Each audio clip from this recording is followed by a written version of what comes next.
Baby என்னடா பட்டு சேலை வச்சிருக்கீங்க? நானும் என் மாப்பிள்ள நவீனும் எங்க பொண்டாட்டியோட சேலையை திருடிட்டு வந்தோமுங்க. பொண்டாட்டி பாவண்டா.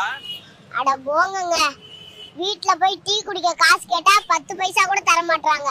சரி, இப்போ இந்த பட்டு சேலையை வச்சு மட்டும் என்ன பண்ண போறீங்க? ஏனுங்க, இந்த பட்டு சேலையை வித்தா 10,000 மேல காசு கிடைக்குமுங்க. பழைய பட்டு சேலையெல்லாம் யாரா வாங்குவா?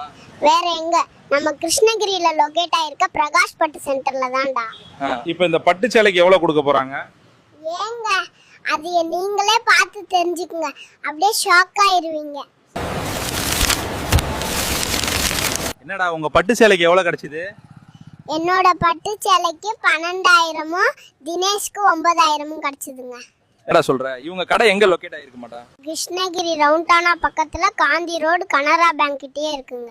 நீங்க நேர்ல வரணும்னு அவசியமே இல்லைங்க, ஜஸ்ட் ஸ்கிரீன்ல தெரிகிற நம்பருக்கு கால் பண்ணாலே போதும், வீட்டுக்கே வந்துருவாங்க. அப்புறம் இவங்க வேற பிரான்ச் ஹொசூர், திருப்பத்தூர், வேலூர், திருவண்ணாமலை, தர்மபுரி, நாமக்கல், தேனியில இருக்குங்க. இன்னும் ஏன் வெயிட் பண்றீங்க? தமிழ்நாட்டிலே நம்பர் 1 பழைய சில்க் பயர் பிரகாஷ் பட் சென்டர்ல சேலைக்கு பெஸ்ட் பிரைஸ் வாங்கிட்டு போங்க.